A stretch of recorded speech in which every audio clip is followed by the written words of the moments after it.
Gracias por esta invitación. Muchísimas gracias a todos ustedes por estar aquí. Me imagino que están cansados.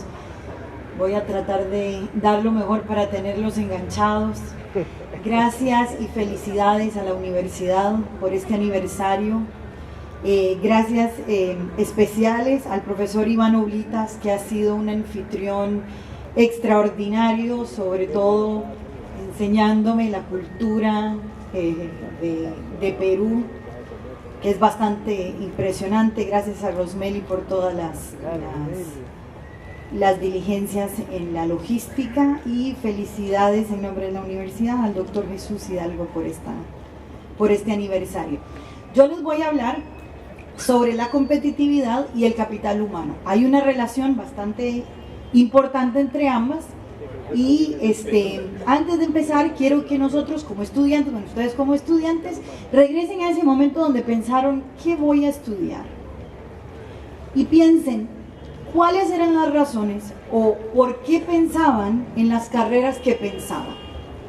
Estas decisiones individuales tienen un impacto en lo colectivo, tienen un impacto en los países, está teniendo un impacto en América Latina y está teniendo un impacto en competitividad. Y nos está pasando un cobro. Podríamos ir primero a la definición de competitividad. La competitividad se va a medir como un conjunto de instituciones, de políticas, de factores para la productividad de un país. El World Economic Forum, o el Foro Económico Mundial, hace anualmente una serie de indicadores, se hace una medida en todos los países para determinar cuál es la competitividad, cuáles han sido los avances, cuáles son las áreas de mejora de cada uno de los países. Este foro o esta evaluación se hace con 107 variables con 12 pilares, y son 138 países del mundo. La evaluación se hace tanto con datos duros como con datos de percepción, con entrevistas a empresarios específicamente. El CLACS es el Centro Latinoamericano de Desarrollo Sostenible, de Competitividad y Desarrollo Sostenible, que es el principal centro de pensamiento del INCAE, que es donde yo trabajo. Yo hago investigación y me dedico a hacer investigación en América Latina en temas de competitividad, específicamente de capital humano. Se dedica a hacer esta investigación anualmente desde hace ya unos años, principalmente en Centroamérica, e incluye algunos países andinos. Esto un poco para introducirlos al concepto. Todos los países del mundo, todas las economías del mundo se van a dividir en 3 tipos de categoría, según el Foro Económico Mundial. Los países que van a tener un Producto Interno Bruto menor a $2,000, que son los países que están en vías de desarrollo, los que tienen retos más importantes, cuya política pública se va a enfatizar en temas de crear instituciones, mejorar o crear infraestructura básica, buscan la estabilidad macroeconómica y necesitan o invierten en salud y educación básica. Cuando superamos los $2,000 por persona, el Producto Interno Bruto per cápita, y subimos a un rango entre 3,000 y 9,000, nos convertimos en una economía más avanzada, donde lo que se promueve ya son otras cosas. La agenda es manejada por otras cosas. Se promueve la eficiencia. En ese lugar está Perú, en ese lugar también está Costa Rica, y en ese lugar va a estar la mayoría de América Latina. En este momento vamos a pensar en educación superior, en capacitación, en eficiencia del mercado, en sofisticación del mercado financiero específicamente, preparación tecnológica y tamaño del mercado. Y luego vamos a tener una transición a los países de primer mundo, los países desarrollados. Los países desarrollados se van a enfocar en sus políticas públicas básicamente en la sofisticación del empresariado y en la innovación. Países como Perú, países como Costa Rica, estamos al borde de esa transición. Ahora, la transición, aunque parece numéricamente sencilla, no es tan sencilla. Perú tiene un producto per cápita de superando los $10,000. Entonces, si ven por acá, es un país en transición. Sin embargo, vuelvo a hacer la transición, no es tan sencillo. Aquí tenemos el ranking de competitividad, no sé dónde apuntar. Ok. El ranking de competitividad de América Latina. Aquí vamos, estos son datos del 2016 que salieron hace menos de un mes, hace aproximadamente 15-22 días, fueron publicados. El Perú tiene la posición 6, es el número 67 sobre 138 países, tiene la posición 6 en América Latina. El país con mejor competitividad de América Latina es Chile, que además ha tenido un avance de 2 posiciones desde el año pasado. Panamá es un país con un avance importante. Panamá principalmente va a tener un avance importante en temas de infraestructura. Es uno de los fuertes de ellos, sobre todo con la construcción y la ampliación del canal. México también se encuentra avanzando 6 puestos. Costa Rica ha disminuido 2. Colombia se mantiene y Perú ha avanzado 2 puestos en el tema de competitividad. Sin embargo, en Perú todavía tenemos un problema con las instituciones y tenemos un problema con la salud y la educación primaria y en el tema de innovación. Recuerden que el tema de innovación es básico para mover una economía de una categoría a la siguiente. Este es el perfil del Perú.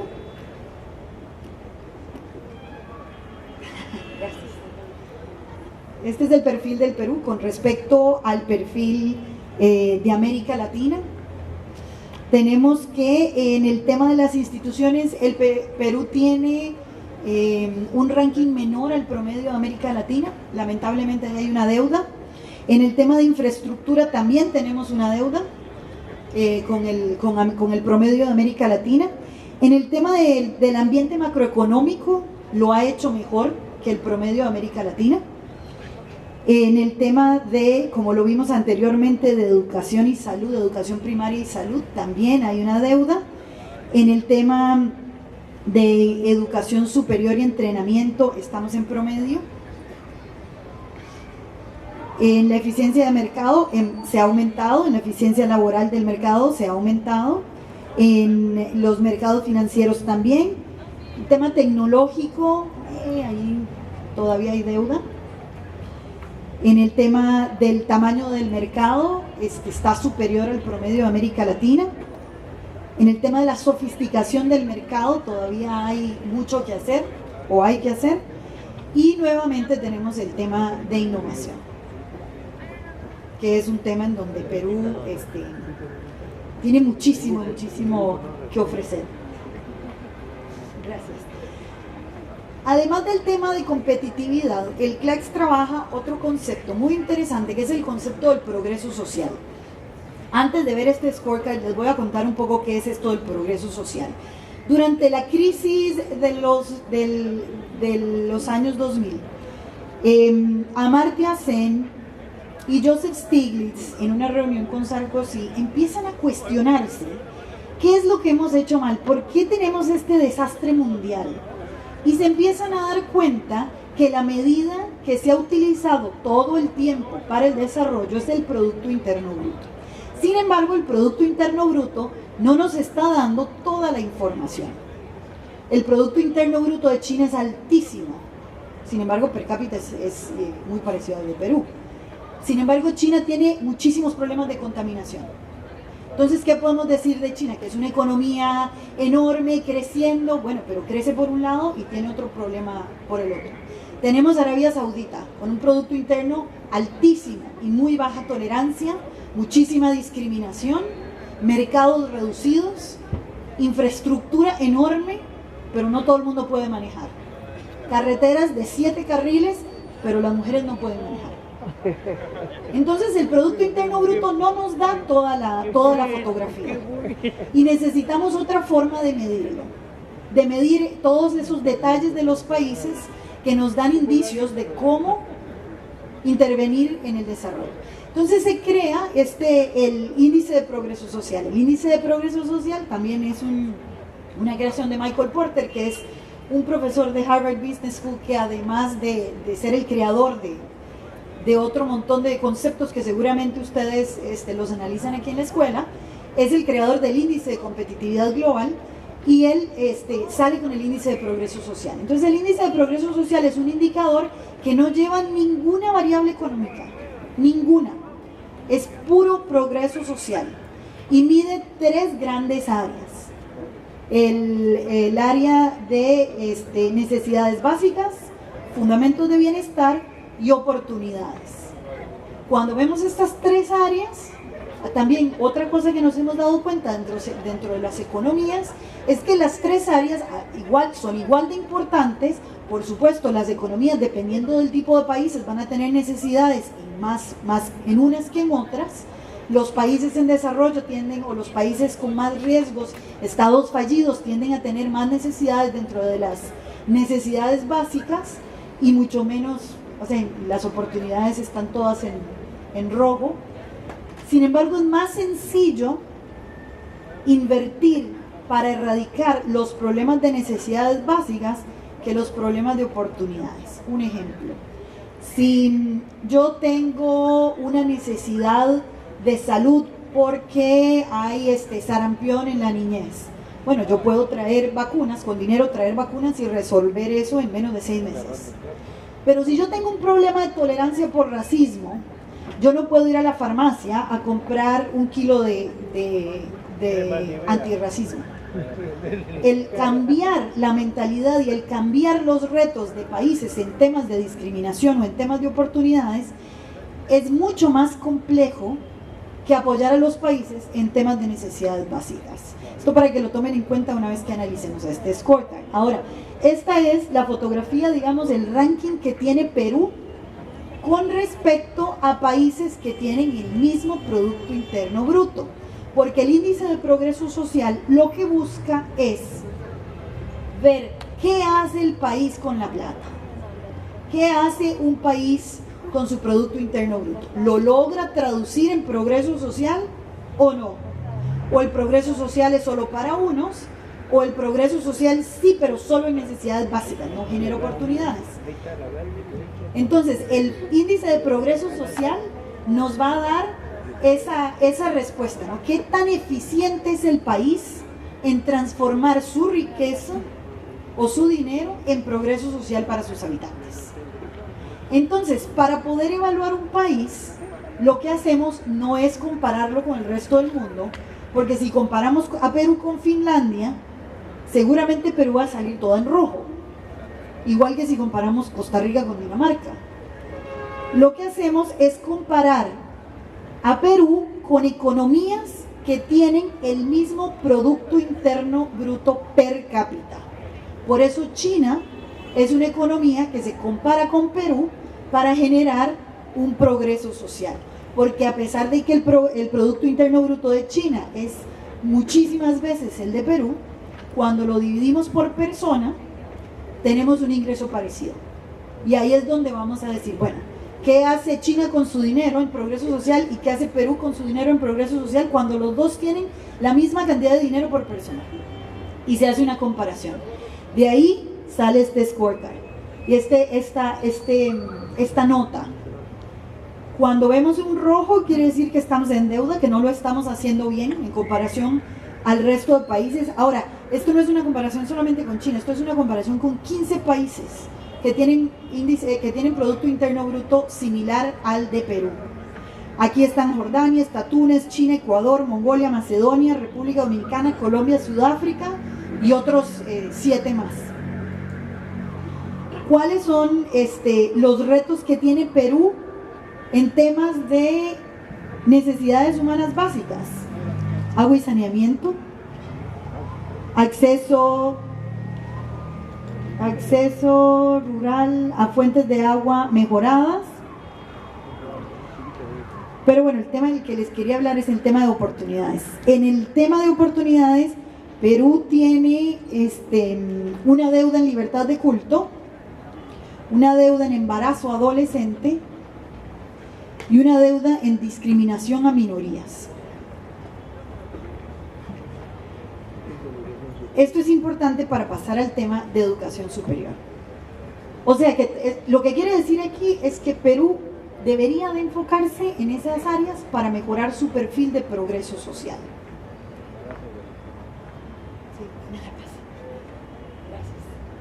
Esto es un corte del scorecard anterior en la parte de educación superior. Los indicadores son un tanto complejos en los decimales, entonces veamos el ranking. El ranking mundial de acceso a la educación del Perú según el progreso social. Esto sí es una comparación con todos los países del mundo, 133, Perú se encuentra en el número 68 entre 133 países. O sea, todavía hay mucho que hacer en el acceso a educación superior. En el tema de años de educación superior, Perú se encuentra en la posición 40 de 133 países. Es necesario aumentar los años de educación superior para los jóvenes de este país. 40. El año de promedio de escolaridad de las mujeres la posición es 63 entre 133 países. La inequidad en la obtención de la educación es de 75. El número de universidades de rango mundial tiene un ranking de 52 entre 133 países. Eso quiere decir que, con perdón de todos, no conozco las especificidades, pero es necesario aumentar la calidad de las universidades. El porcentaje de estudiantes en educación superior matriculadas en universidades de rango mundial tiene un puesto 66 ante 133 países. ¿Me pasas la diapositiva? Gracias. ¿Me la pasas otra vez? Una para atrás. Es necesario transformarse, es necesario transformar la economía. Volvemos de nuevo a la filmina donde les hablaba de los 3 tipos de economía, dónde se encuentra Perú y cómo hacemos que este país pase al siguiente paso, que es a una economía más desarrollada. La clave es la innovación. Uno de los elementos más importantes para la transformación de la economía es la innovación. Cuando en India no había el problema de cómo hacemos para llevar líneas de teléfono a todos los hogares, es imposible, no hay dinero que alcance, no vamos a poder conectar a la gente, es demasiado grande el problema. ¿Qué vamos a hacer? Definitivamente era un problema sin salida, no había posibilidad de llegar con líneas a toda la población de India. Fue la innovación la que logró que India se conectara por medio del teléfono celular. Ahora, la innovación no es sinónimo de tecnología. La innovación requiere tecnología, pero no estamos hablando únicamente de tecnología.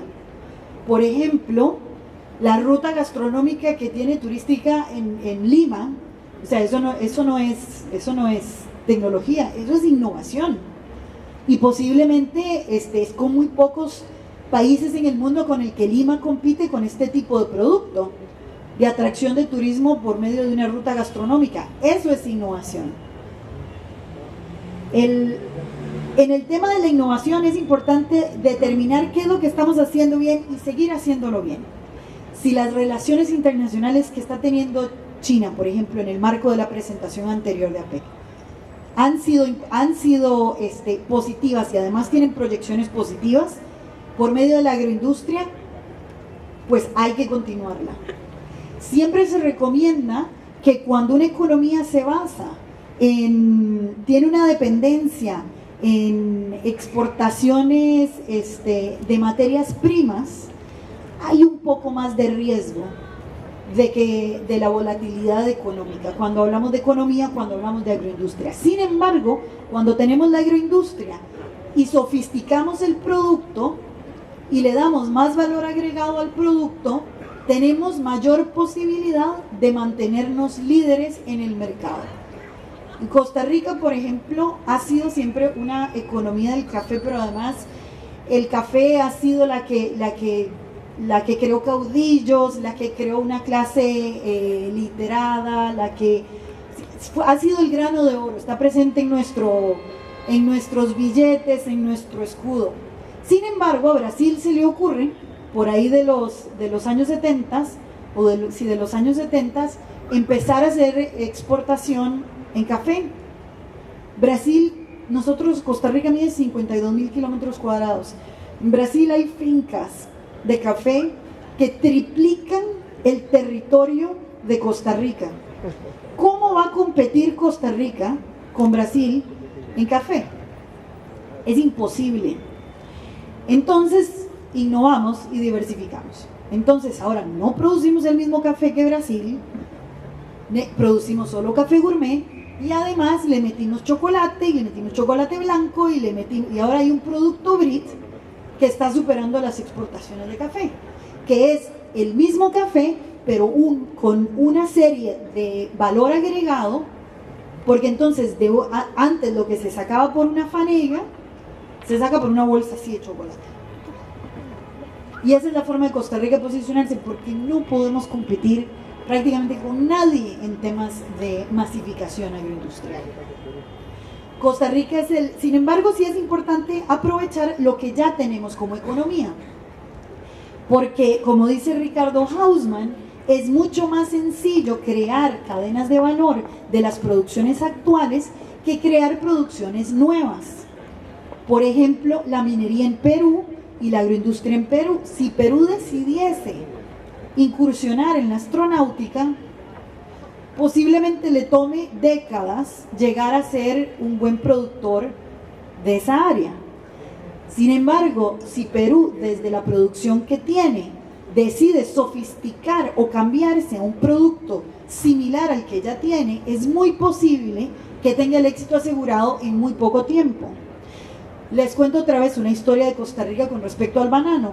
Costa Rica exportaba banano. Otra vez tuvimos el problema de que Ecuador exportó banano. Entonces nos pasamos a la piña. En este momento Costa Rica es el exportador número 1 de piña fresca del mundo, y además tenemos una diversidad de productos alrededor de la piña: piña seca, piña deshidratada, piña en lata, piña blanca, amarilla, piña con chocolate. ¿Y cómo pasamos del banano a la piña? Que nadie tenía piña, nadie tenía idea de cómo hacer piña. Sin embargo, teníamos ingenieros agrícolas, teníamos especialistas en comercio, teníamos plataformas montadas para el café. Entonces, como explica Ricardo Hausmann en su fábula, el monito está en la palmera, es más fácil para el monito pasarse una palmera al lado que brincar de esta palmera 5 palmeras para allá. La palmera de la piña estaba al lado de la palmera del banano y el monito se cambió. Y Costa Rica le ha ido muy bien con la piña.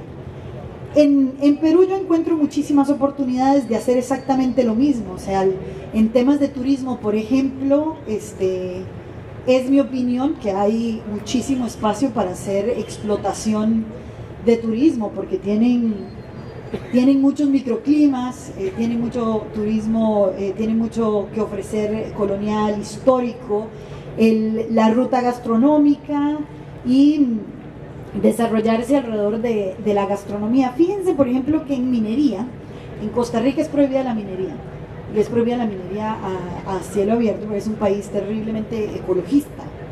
Entonces los mineros se quedaron sin trabajo y no saben qué hacer, y están en zonas además donde son súper protegidas. Entonces no tienen forma de ganarse la vida. Entonces lo que hicieron fue desarrollar el tour de la minería. Entonces los turistas van a Costa Rica al tour de la minería y el minero los lleva, sacan oro de los ríos, les explica cómo hacerlo, como se decía anteriormente. Si sacan algo suficiente, o sea, hay medidas, hay cosas que no se pueden sacar y tienen que devolverse. Si sacan una pequeña se la podrían hasta dejar, y el turismo está dejando más que la minería por el tour de la minería. Eso es innovación, y ustedes tienen muchísimo potencial. Son un país enorme, y la verdad es que sí, muy benditos en recursos naturales. Exactamente. En general, la producción, los productos de exportación, entre más terminados, mejor, más caros.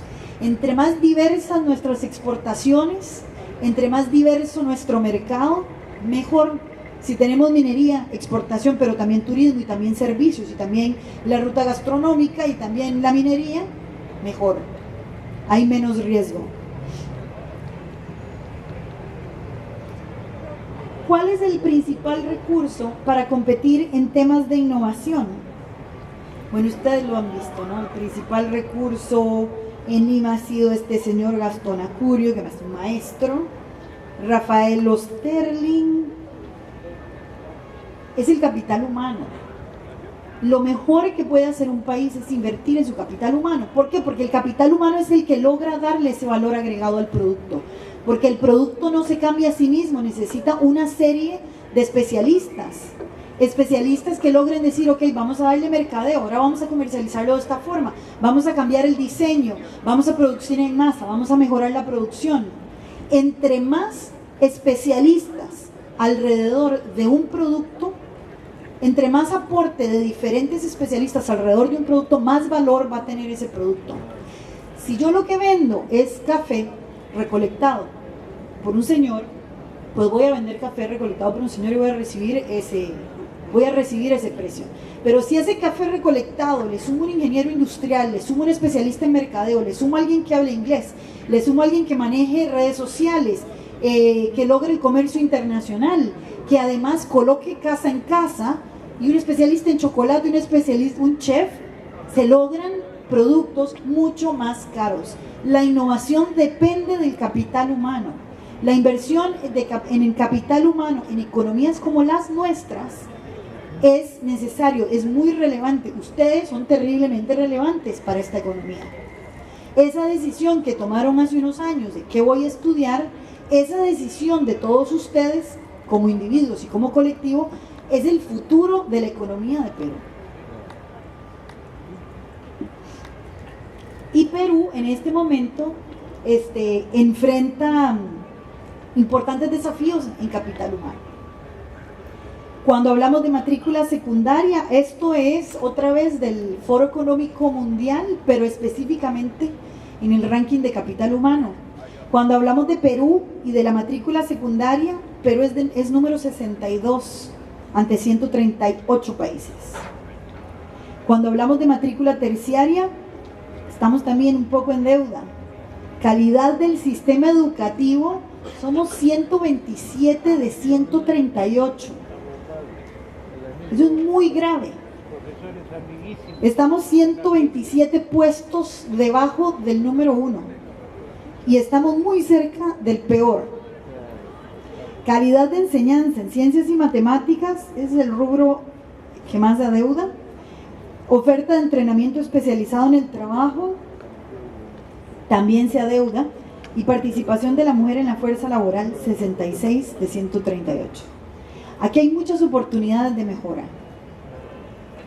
Lo que es importante es que las políticas de desarrollo se informen del estado actual del país que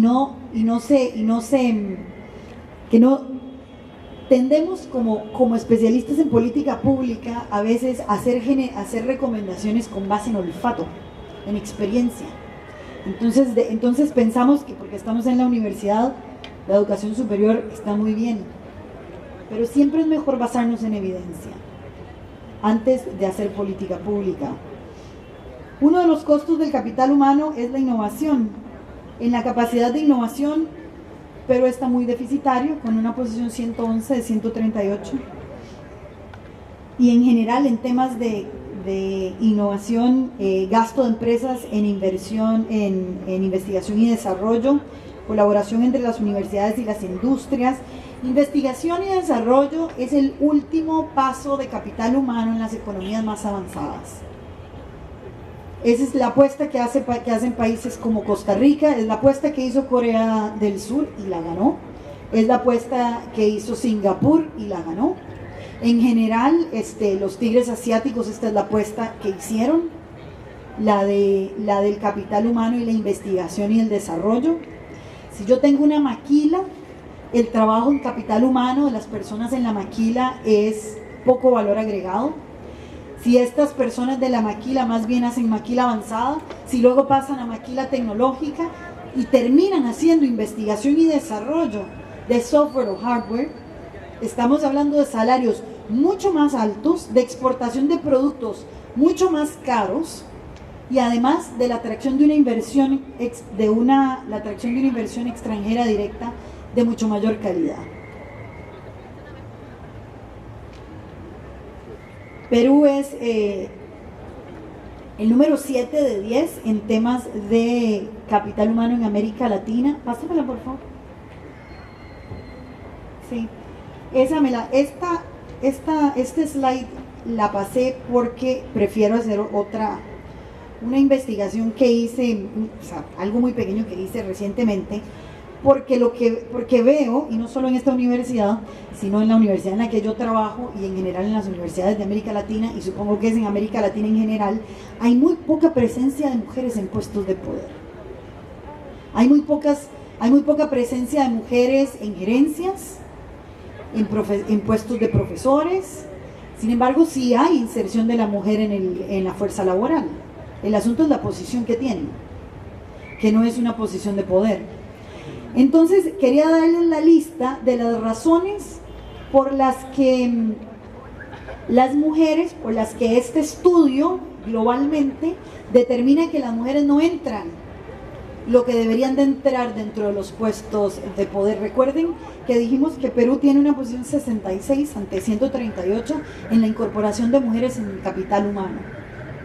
Eso es una posición muy baja y es un desperdicio grande, porque si tenemos más del 50% de la población con capacidad de insertarse y con capacidad de generar valor agregado, no deberíamos desperdiciarlo por un asunto económico. Como decía el expositor anterior, las mujeres tienden a ser cabeza de familia más que los hombres. Eso quiere decir que si invertimos en las mujeres, la pobreza va a bajar, porque la pobreza está en las mujeres solas, cabeza de familia. Hay muchísimo porcentaje de la población en pobreza que son mujeres cabeza de familia. Las mujeres no entran al mercado laboral por sesgos en las gerencias. Les cuento un estudio que se hizo psicológico con respecto al reclutamiento de personas en una orquesta sinfónica. Se empezó a reclutar a los músicos detrás de un telón, para no saber el nombre del músico ni el género. Y lo que resultó fue que hubo más contratación de mujeres de lo que usualmente hay. Esto lo que quería probar era el sesgo que hay en el reclutamiento por parte del género. No hay un balance real en el trabajo, y para la mujer es muy importante el balance de la familia y el trabajo. En general, los ambientes laborales están desarrollados para hombres, con horarios muy inflexibles, con mucha presencia en reuniones, y esa no es la forma de trabajar de las mujeres. Hay muy pocos modelos de mujeres líderes, entonces es difícil para las mujeres seguir un camino. Hay falta de talento calificado por otra serie de factores de educación en el mercado. Hay falta de confianza por medio de las mujeres, presiones sociales, carreras poco claras, permisos de paternidad, y no hay programas de liderazgo. Hay muy pocos programas de liderazgo en América Latina para mujeres. El tema del capital humano siempre va a tener problemas.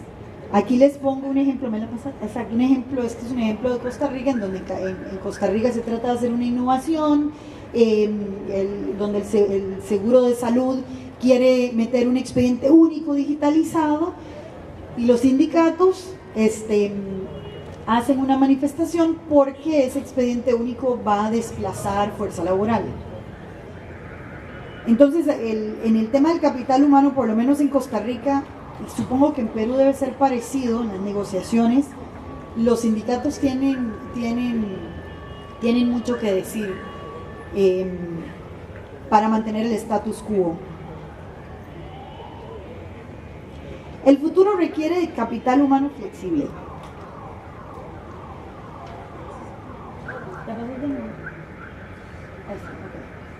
El futuro requiere de capital humano flexible.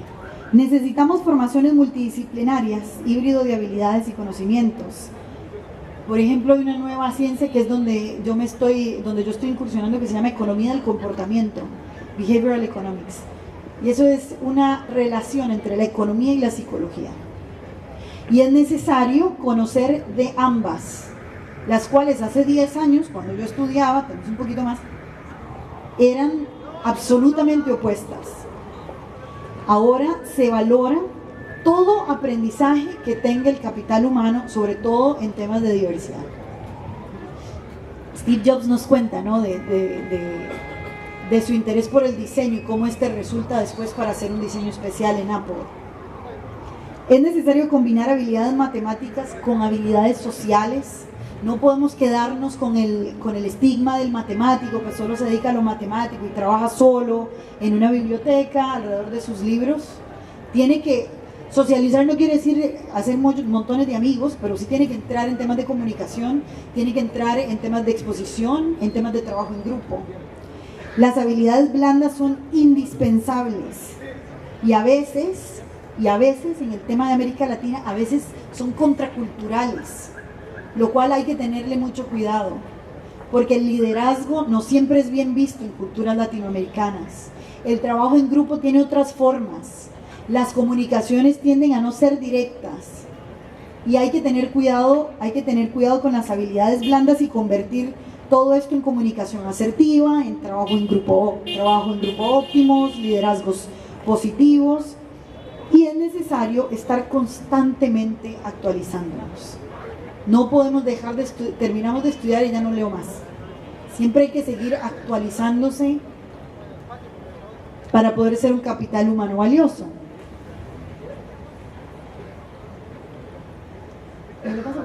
Gracias. El conjunto de habilidades para el trabajo del futuro. Un proceso de aprendizaje a lo largo de la vida productiva. Es mi propia receta lo que me hace un profesional especializado. Ingenieros saldrán 50. Administradores de empresas saldrán 20. Y todos a la vez. Y todos sus compañeros se convierten en competencia en el momento en que salimos al mercado laboral. Y cuando salimos al mercado laboral hay que ver qué más ofrecemos. Además de todo lo que ya aprendimos en la academia. Sabemos otro idioma, sabemos manejar paquetes de cómputo, tenemos otra carrera, hemos tomado otros cursos, tenemos habilidades sociales, habilidades para procesos creativos, para manejo de recursos, para la toma de decisiones o habilidades técnicas. Porque al final, entre un ingeniero A y un ingeniero B, yo no voy a elegir, porque es ingeniero, los dos son ingenieros, voy a elegir por otras características y habilidades blandas. Algunos ejemplos de la mezcla de habilidades, ¿me la pasas por favor?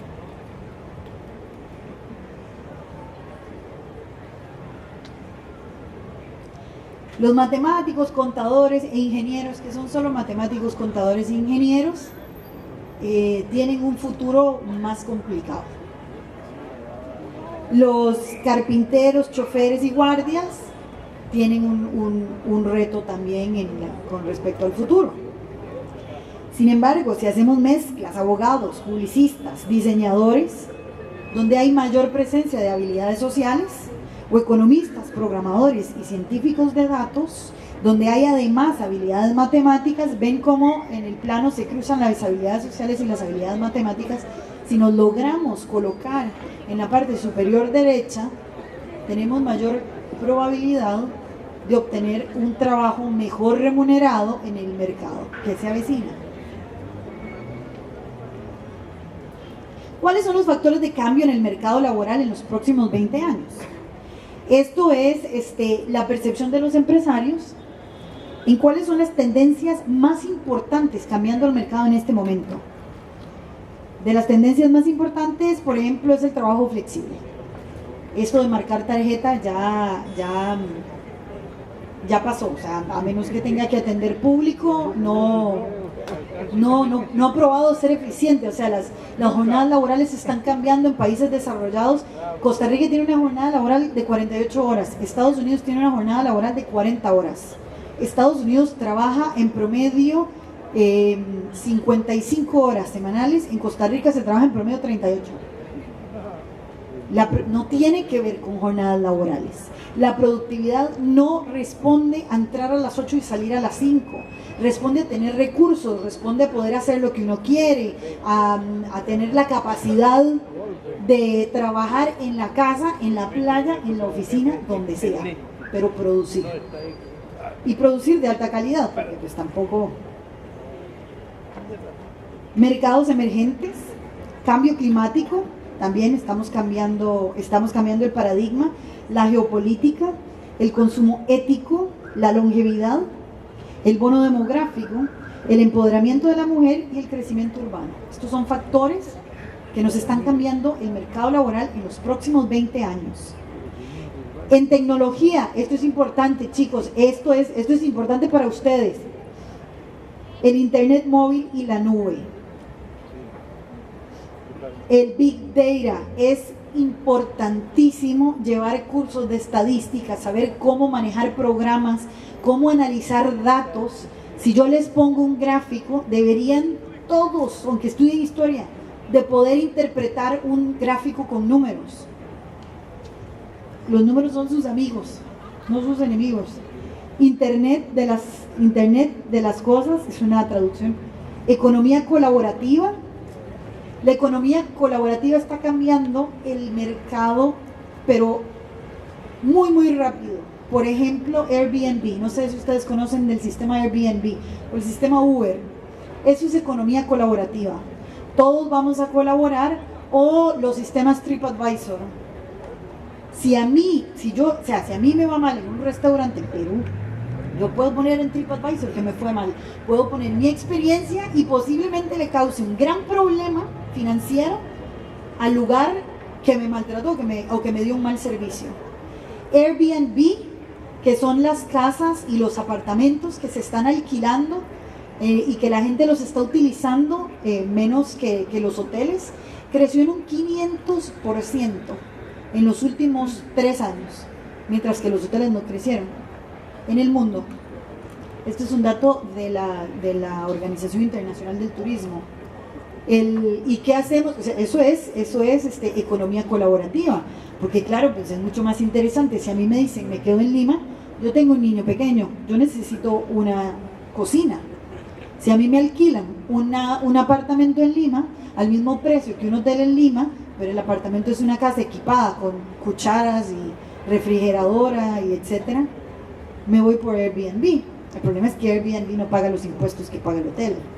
Entonces es un problema de política pública, pero está cambiando las normas del mercado, igual que Uber, que también es economía colaborativa, la robótica, la inteligencia artificial, la impresión 3D y la biotecnología. Gracias. ¿Cómo generar el capital humano requerido? Estoy ya, ¿no? Sobre tiempo. ¿No? Okay. ¿Cómo generar el capital humano requerido? Aquí hay 4 elementos en temas de capital humano y política pública. Estos 4 elementos es primero la vocación y el interés del estudiante allá arriba, y aquí vamos a volver a lo que les pedí al principio que pensaran. ¿Cómo tomaron esa decisión de estudiar lo que están estudiando? ¿Por qué la tomaron? Porque nos dijeron los papás, porque nos dijeron los amigos, porque creímos que era lo mejor. ¿Qué información teníamos para tomar esa decisión? La demanda productiva y el mercado laboral, la necesidad de desarrollo del país, la capacidad de oferta del sistema. Aquí tenemos varios problemas, y es que no se hablan. Todos estos andan por mundos distintos, en general en América Latina, por lo menos en países como Perú y Costa Rica. Chile la tiene mejor.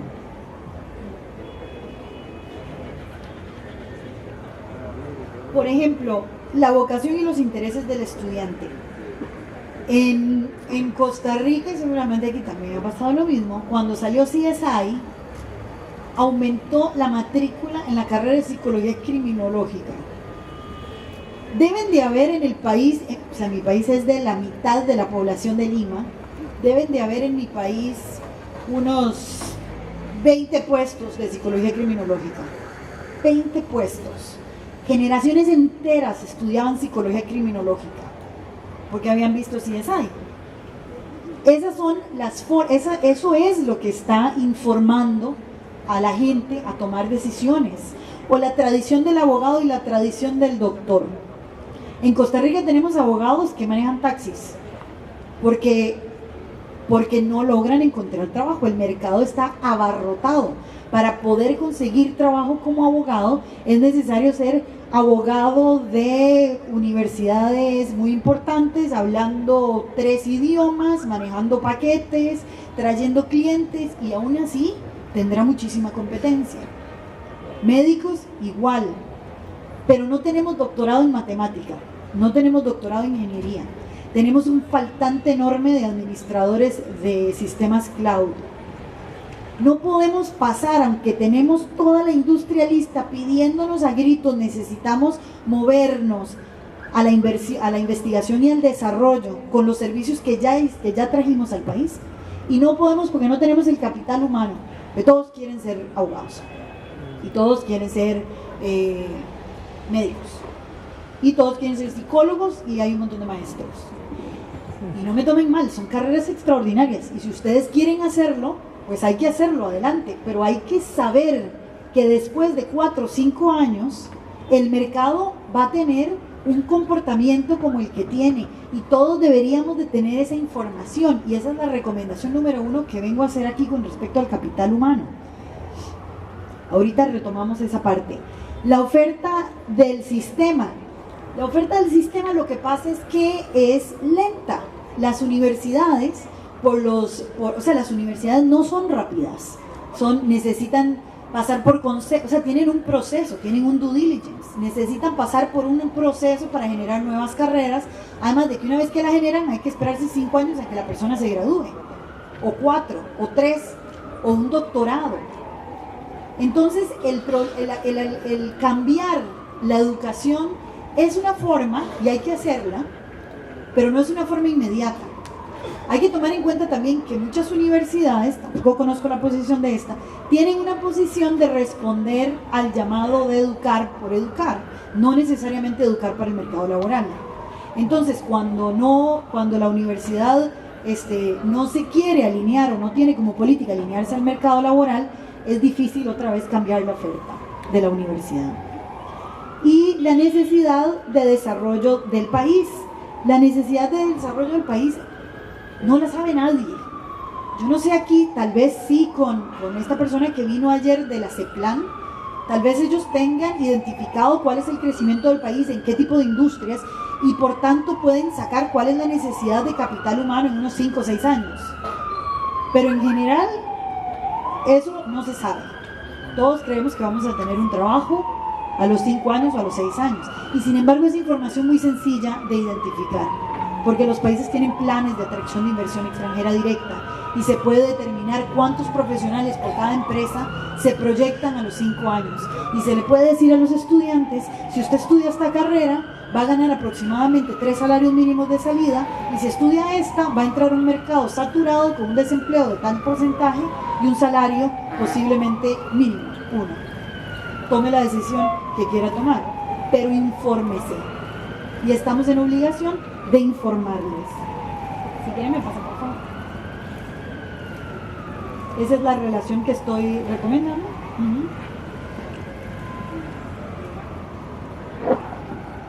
Y esta es la recomendación que hago, ¿no? La recomendación final es en realidad, en términos de política pública, la creación de consejo, comisión, depende de qué forma quieren ustedes que se adopte, donde haya representación académica, representación del sector empresarial, para identificar las necesidades a futuro de capital humano, alineando los planes a futuro del país, económicos, y creando una interfase con las personas que están eligiendo carrera para informarles todo esto.